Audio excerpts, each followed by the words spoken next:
କାଲି ଟିକେଟ ମିଳିଯାଇଛି ଦେଖିପାରୁଥିବେ। ଆଜି ବିଲିଭ କରିପାରୁନାହିଁ ଏତେ ଦିନ ପରେ ଆଜି ମୋ ସ୍ୱପ୍ନ ସତ ହେବାକୁ ଯାଉଛି।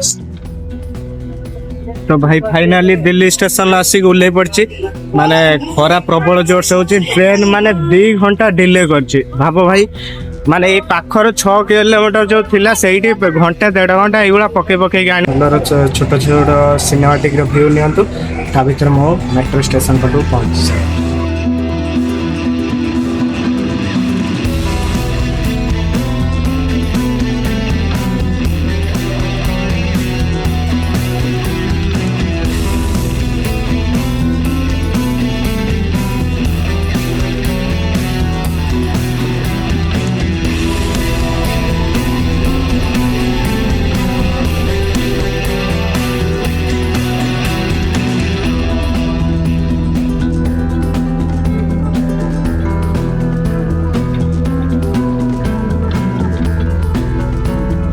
जय जगन्नाथ, नमस्कार भाई भौणी मैंने स्वागत करछि मु शुभम महांती आपनको आ गोटे नुआ दमदार फ्रेश ब्लॉग रे।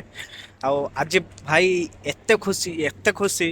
माने जणाई पार नहीं। माने कहीं ना मु काली जाइथिनी फेरिक आसीनी। माने बहुत दिन इच्छा पर आज से इच्छार अंत घटी। मु फाइनल केदारनाथ ट्रैक आज स्टार्ट करुच्ची। आज ठारू मोर ट्रेन अच्छी एबे जिबा आमे स्टेशन पाखु हेटी टिकेट फिकेट जनरल ट्रावेल करछंती। जनरल किसी नुआ से माने कौन कहते कौन कहते मन पड़े ठीक से, किंतु जनरल आम सबकि देखा कौन हो कौन ना। लोक गोटे जदि सामान्य 400-500 टका दिन को 1000 टका पाखापाखि अर्निंग थी सी से पैसा किसी सेविंग्स करके किसी तार भी समस्त प्लेस अच्छी ड्रीम प्लेस अच्छी कौटी किए जावाई बुलायापाई समस्ते चाहती यार। समस्ते चाहती देखा जे किए जड़े दिन को 500,000 इनकम करके आराम से 10-15 हज़ार गोटे अलग बाहर प्लेस को जाकि ट्रावेलिंग करके 5-6 दिन आराम से बुली बालिके फेरिकी आसी पार्ची कि नाई ना किसी प्रोब्लेम होची। से भाया बहुत दिन मोर भी एटा इच्छा थिला। मुझे आज केदारनाथ ट्रिप ट्राए कर माने कही पारिबेन भाई एते खुशी मु आज अच्छी। कहीं काली भाया जाइथिने ट्रेन मिस हो गला आ नथिला। आज से बेणुस जाऊँगी आ टिके माने वर्षा पाग करछि आ टिके वर्षा भी होउछि। से मो बेणुस बाहर की पलैम बोली भाभी। देखिए बेणुस बाहर की पलैना आम से स्टेशन बसा बसी करिया। टिकेटा भी काट देथिया। टिकेटा काटिके आराम से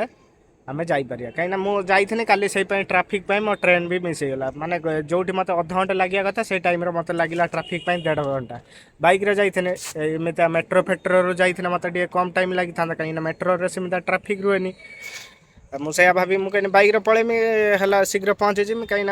मेट्रो रखी रखी नब बाइक टे ये देखला बेलू किए जाना पूरा ट्राफिक रोड सारा एठू जीव 100 मीटर जीव पुणी रही 10-15 मिनट रही रही से छाड़। आज से दिन आज फाइनल बाहरी जावा बैग पत्र पैकिंग सब तो ऑलरेडी काली सरी जाइथिला। आई भिडियोर भी है से भाया भी पैकिंग अच्छी से बैग को लेकिन मु बाहरी में। तो चलो लेट कहीं करिया पलैकी बाकी सब इनफर्मेशन स्टेशन देमी। माने जड़े जदि किए केमिति जीव कौटी कौन कर कौन ना। देख भाई फास्ट मोर तो सीमित एक्सपीरियंस ना। मु फास्ट टाइम ही ट्रैवल करुच्ची। देखिए फास्ट टाइम ट्रैवल मोर कौ भाया एक्सपीरियंस होउची कौ भाया कौन होउची। चलो सब वीडियो माध्यम जोड़िक रुहतु आ वीडियो चैनल को लाइक करूँ शेयर करूँ सब्सक्राइब निश्चय करूँ। बढ़िया बढ़िया फ्रेश ब्लॉग आ नुआ नुआ इंटरेस्टिंग ब्लॉग देखते मिले आज ठारू। तो भाई पर भरोसा रखु से कथा दूची भल भल वीडियो आपण पाखे आणिक रिप्रेजेंट करी। फाइनाली भाई रूम रू ए बाहरी सारी बैग पत्र पूरा पैकिंग हो फुल बैग बहुत ओजन भाई ता भर कांदे जावाक पड़ो। देखिए चारताला ये देख रूम तल आम देख के यू चारताला उपर को डेली चढ़ी पानी फाणी आने पुणी हम दम तल उपर होगी जीवन चली जाए भाई। चलो यू जीवा मेट्रो स्टेशन जड़े जब बेंगलोर जावाई चाहिए कि कौटू भी हो जावाई चाहिए किसी भी स्टेशन पलि आस न्यू दिल्ली रू हरिद्वार ट्रेन रोचे छोट छोट सिनेमाटिक व्यू नियंतु ता भर मु मेट्रो स्टेशन पाखु पहुँच चलो।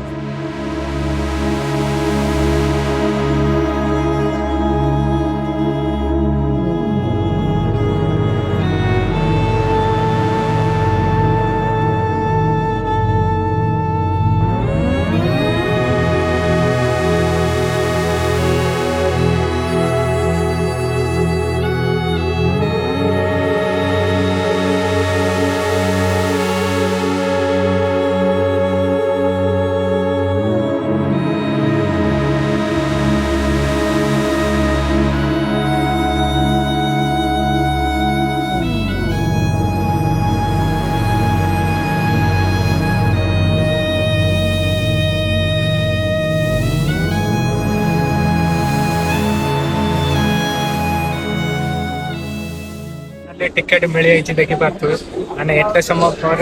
मत टिकेट कला कहला 5 मिनट भर आस कहली गोटे ट्रेन अच्छे अचानक कौन 5 मिनट भर आसो और मुझे बाहर कहला केते नंबर मुझे पचारि केते नंबर प्लाटफर्म आस कहला 1 नंबर आसो आ 10-15 मिनट छिड़ा हुआ जाकि पलि आस मत देखुच ट्रेन आप्रे 7:20 आसिक गाड़ी एठी लगे बाहर मुझे कहली कौन तापर बुलाबुली करके दुईटा जी पानी फाणी बिकते से कहले ना एवं आसनी जी काटे से भाया से कहीदे 5 मिनट 10 मिनट आसो कितु तुम जेनेल ट्रावेल करुच तुम आगू पड़ाओ जब सीट चाहूँ बसापी जब सीट नापी चाहूँ ताने मत 100 टଙ୍କା दबाक पड़ो 100-150 ଟଙ୍କା ଏଇଭଳିଆ କ'ଣ ଦେବାକୁ ପଡ଼ିବ ମୁଁ ତୁମକୁ ଆରାମସେ ଗୋଟେ ସିଟ୍ ଦେଇଦେଲି କାହିଁକିନା ଆହୁରି 2-3 ଜଣ ଛୁଆ ଅଛନ୍ତି ତୁମେ କେତେ ଜଣ ଯିବ ପଚାରିଲ କହିଲେ ସିଙ୍ଗିଲ୍ ଯିବି ଇଏ ଯିବି କହିଲେ 100 ଟଙ୍କା ଲାଗିବ କିନ୍ତୁ ସିଟ୍ ମିଳିବ କହିଲେ ହଉ ଠିକ୍ ଅଛି ପଳେଇବା ତାପରେ କ'ଣ ହେଲା ନା ମୁଁ ଏଇଠି ଆସିକି ଏଇ ଜାଗାରେ ଗୋଟେ ପୁଲି ଯେଉଁ ଡେକ୍ ଫେକ୍ ବୁଆବୁଇ କରନ୍ତି ତାରି ଉପରେ ବସିଛି।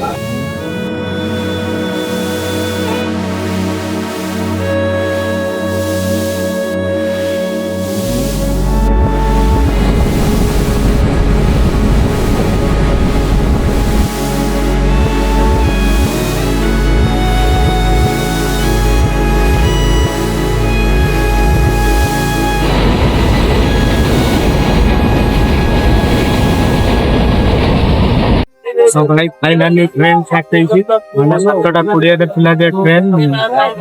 टाइम 7:20 7 मिनट दिले गने छाट देछि देबो पूरा बाहर नजारा मन टिकेट माने मु आज भी बिलीव करि पार नै मु सतरे जाऊ भाई काले तो आपण माने देखि दिले मु आसी के ट्रेन ले बसी आइतिले माने मु जो टिकेट रे सीट रे बसते हेटी मते 150 टका दे के एक्स्ट्रा बसिया पई पड़थिला काइना से जनरल लोक की आ 36 से 37 घंटा ट्रैवलिंग भी रोए से पे मो कोई अति फटाई दियो जे बसिया पई ट्राय 150 टका दे बसई थे तापर भाई मु तो आपन मानो देखे दिने टिके फांका तापर एते वीडियो माने कोन दिन एको जिया पई भी जगह मिल लागी तो वीडियो तो क्लिक पके देई छी देखि दियंतो सिनेमैटिक वीडियो भी देखिले में जानि ना पे इमेजिन करना केते वीडियो दिला तापर मु टिके सकाळ मु सेटे मु वीडियो मते खाइ दे बोल लाइलन मु किछ खाइले नि सकाळ कोन हला ना आस्तला चॉप हो आस्तला मु सेया को खाइ देलो खाइला परे मते मो छाती तंटी एते जोर से पडिला भाई गैस रे माने मु अचानक मो निश्वास नै गेलानी मो लास्ट को सोइयानी मु कहली ना सकाळ भल से उठी आठी की तार वीडियो रे भल से देखाओ सकाल टे भल लगे जमी 12 साढ़े 12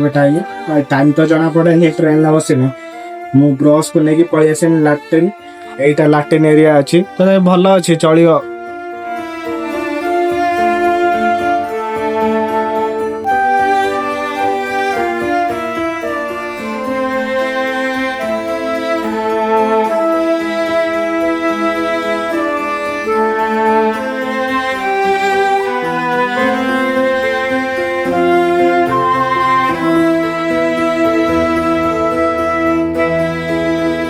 दुईटा स्टेशन अच्छे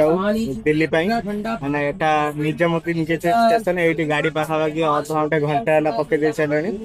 पकेबा जेहतु आनला लेट है छाड़ साइड पूरा काली ट्रेन भिड़ थी अलग प्रकार आज पूरा खाली अच्छे ये मो बैग भी ये रखी मुझे दिल्ली गाड़ी छाड़देला बाहर बुलाबुली करी मुझे कहीं ये करा डायरेक्ट जाइए भिडियोटा स्टार्ट करदा स्टार्ट कला तो भाई फाइनाली दिल्ली स्टेशन आसिक ओल्लै पड़ी माने खरा प्रबल जोर से होची ट्रेन माने 2 घंटा डिले करची भाव भाई माने ये पाखर 6 किलोमीटर जो थिला सेठी घंटा 1.5 घंटा एगुला पके आनिला आउ एबे दिल्ली स्टेशन अच्छी एवं माने हरिद्वार को मोर देखी ट्रेन देखा 3टार अच्छी 3टार देखिया चल मो ब्रश भी करनी तो भाई गोटे शौचालय पाखे आसिक रहीगली मैंने 40 टका नाला गाधोवाई आ सहित ब्रश लाट्रिन सब अच्छी 2 घंटा 2.5 घंटा पाखापाखि हम ट्रेन डिले कला कहीं मोर मो जो ट्रेन को आशा करती मैंने मुझे डायरेक्ट भाभी मु हरिद्वार चल जमी टिकेट रेजिस्टर करमी रेजिस्टर कलापर ତାପରେ ମୁଁ ସେଇଠି ରାତିର ସେଇଠି ରହିଯିମି ତାପରେ ମୁଁ ବାହାରିମି ତା ପରଦିନ ବାହାରିମି ବସ୍ ନେଇକି ସନରାଇଜ୍ ସେଠୁ ତାପରେ ମାନେ ଚାଲିକି ଯିବାକୁ ପଡ଼ିବ ମନ୍ଦିର ପାଖକୁ ବାବାଙ୍କ ଦର୍ଶନ ପାଇଁ ସେ କିନ୍ତୁ ଟ୍ରେନ୍ ଡିଲେ ଇଏରୁ ସେ ଟ୍ରେନ୍ ଛାଡ଼ିଦେଲେ ଏବେ ଗୋଟେ 3:30ରେ ଟ୍ରେନ୍ ଅଛି। ମୁଁ ମୋର ସାବୁନ ସାମ୍ପୁ ନେଇ ଆସିଥିଲି। ଆଉ ଏଇଠି ମୋ କ୍ୟାମେରାଟା ରହିଛି ଭାଇକି ଦେଇଦେମି ବ୍ୟାଗରୁ ବାହାର କରି କ୍ୟାମେରାଟା କାହିଁକିନା ସିସିଟିଭି ଲାଗିଛି ଭିତରେ ବ୍ୟାଗ୍ ରହିବ କାହା ବ୍ୟାଗ୍ କିଏ ଭାବିକି କଣ ମୋ କ୍ୟାମେରାଟା ଉପରେ ରହୁଛି। 3:30ରେ ମୁଁ ଏଇଠୁ ବାହାରି ଯିବି ଏଇଠି ବର୍ତ୍ତମାନ ଅଛି ଏଇ ଦିଲ୍ଲୀ ଷ୍ଟେସନ ଏପଟର ଅଛି ଏଇ ଏରିଆଟା କିଛି ତାଙ୍କର ଖାଇବା ପାଇଁ ଅଛି। ମୁଁ ଏଠି ଗାଧେଇମି ଏଇଠି ଖାଇକି ଡ୍ରେସ୍ ସେଇଠି ଚେଞ୍ଜ କରିଦେବି ଭିତରେ ଚେଞ୍ଜ କରିଦେବି ଡାଇରେକ୍ଟ ମୁଁ ଷ୍ଟେସନ ପାଖକୁ ପଳେଇମି 3:30ରେ ଅଛି ଟ୍ରେନ୍ ସେଇଠୁ ଡାଇରେକ୍ଟ ହରିଦ୍ୱାର ବାହାରିବି। 3 ଦିନ ହେଲା ଏଇଟା ଟ୍ରାଭେଲ କଲି ଜଣେ ଲୋକ ଯେମିତି ଆସିବ ଆଗାମୀ ଦିନରେ କେଦାରନାଥ ବୁଲିବା ପାଇଁ ଆସିବ ସିମ୍ପୁଲ ଯେମିତି ବୁଝିପାରୁଥିବା ଦରକାର କୋଉ ଟାଇମରେ ହଇରାଣ ନ ହଉଥିବା ଦରକାର ସେଇଭଳିଆ ମୁଁ ବୁଝେଇ କହିମି ଛୋଟ ଇନଫର୍ମେସନ ଦେମି କେମିତି କଣ ଅଫଲାଇନ ରେଜିଷ୍ଟର କରିବେ ଯିଏ ବି ଅନଲାଇନ ରେଜିଷ୍ଟର ନ କରିକି ଆସିଛନ୍ତି ଆଉ କୋଉଠି କଣ ଷ୍ଟେ କରିବେ କେତେ କଣ ପଇସା ଲାଗିବ କଣ ଲାଗିବ ସେଇଟା ପୁରା ଡିଟେଲ୍ସରେ କହିବି। ମୁଁ ଏଠୁ ବାହାରିକି ଯାଉଛି ଭାଇ ମତେ ଜଣେ ଆସିକି କହିଲା ଏଇଭଳିଆ ଫୋନ ପର୍ସ କଣ ଚୋରି ହେଇଯାଇଛି ଇଏର କହିଲା ଭାଇ କଲ୍ କରିମି ମୁଁ କହିଲି ହଉ ଫୋନ୍ ନିଅ ଫୋନ୍ ଦେଖ ନମ୍ବର ମାଇଲା ସେ ନମ୍ବର ଇନକମିଂ ଆଇଲା ଆସିଲା କହିଲା ଏଇଭଳିଆ କହିଲା ମୋର ଏଇଭଳିଆ କିଏ ଛଡେଇ ନେଲା ମୁଁ ଉତ୍ତରପ୍ରଦେଶରୁ ଆଉ ଭାଇ ମତେ ଗୋଟେ ହେଲ୍ପ କର ମୁଁ ଜାଣିନାହିଁ ଯେ ପଇସା ପତ୍ରର କିଛି ହେଲ୍ପ ପାଇଁ ମାଗିଲାଣି କହିଲା ମତେ ବସ୍ ପାଇଁ କିଛି ଗୋଟେ 60-70 ଟଙ୍କା ଦିଅ ମୁଁ ସେମିତି ବାର ମୁଁ ବିଶ୍ୱାସ କରିପାରିଲିନି ଫାଷ୍ଟ ମୋ ସହିତ ମୋ ସାଙ୍ଗ ଗୋଟେ କଲ୍ କରି ମୁଁ କହିଲି मेरा पास ऑनलाइन नहीं है मैं मेरा दोस्त को बोल रहा हूँ वो पेमेंट कर देगा तो ठीक है मेरा पास ऑनलाइन पेमेंट मैं यूज नहीं करता कहला ठीक है पूछो ଭାଇଠୁ ମୋ ସାଙ୍ଗକୁ ପଚାରିଲି କହିଲା ଦେଖ ତତେ ସିଏ ନିଶା ଫିସା ଖାଇଲା ଭଳିଆ ଲାଗୁଛି କାହିଁକିନା ଭାଇ ଏଜରେ ହବ 40-45 ପାଖାପାଖି ଏଜରେ ହବ ସୁକୁ ପିନ୍ଧଛି ମରିଗଳା ଗୋଟେ କ୍ୟାରି ବ୍ୟାଗ ନେଇକି ସେ ଠାକୁରଙ୍କ ପାଖକୁ ଯାଉଛି କାହିଁ ଜଣକୁ ଉଦାସ କରିମି 60 ଟଙ୍କା କିଏ କୁଆଡେ କେତେ କଣ ଖର୍ଚ୍ଚ କରିଦଉଛି କାହାକୁ ଦେଇ ଦଉଛି ମାନେ ଏକୁ ଦେଇଦେଲି ଗୋଟେ କଣ ହେଇଗଲା ମୁଁ ତାକୁ 60 ଟଙ୍କା ଦେଇକି ଆସିଲି ତାପରେ ଏଠି ବସିଲା ପରେ ମୁଁ ଏଠୁ ଗାଧେଇ ପାଧେଇକି ଡାଇରେକ୍ଟ ତାପରେ ଏଟିଏମ୍ ପାଖକୁ ଯିବି ଏଟିଏମ୍ ପାଖକୁ ଯାଇ ସେଠି ପଇସା ପତ୍ର କିଛି ଉଠା ଉଠି କରିକି ତାପରେ ଆଉ ଏଇ ବ୍ଲଗଟାକୁ ମୁଁ ଭାବୁଛି ଏଇଠି ଷ୍ଟପ୍ କରିଦେମି ଏଇଠୁ ମାନେ ମେନ୍ ଯାତ୍ରା ହେଲା ଏଇଠୁ ଜଣେ କେଦାରନାଥ କୋଉ ଭଳିଆ ଯାଇପାରିବ ମୁଁ ସେଇଟା ଚାହୁଁଥାଏ ଏ ଭିଡ଼ିଓର ଇଏ ହେଲେ ଗୋଳା ମିଶା ହେଇଯିବ ମୁଁ ସେଇଥିପାଇଁ ଏ ଭିଡ଼ିଓ ଏଇଠୁ ରଖିଦେବି ଆଉ ଏଇଠୁ ଷ୍ଟାର୍ଟ କରିବି ଦିଲ୍ଲୀରୁ କେଦାରନାଥ ଜଣେ କୋଉ ଭଳିଆ ଯିବ କୋଉଠି ଷ୍ଟେ କରିବ ବାଟରେ କୋଉଠି ରହିବ କୋଉଠି ଖାଇବ ସେଇଆ ଭାବିକି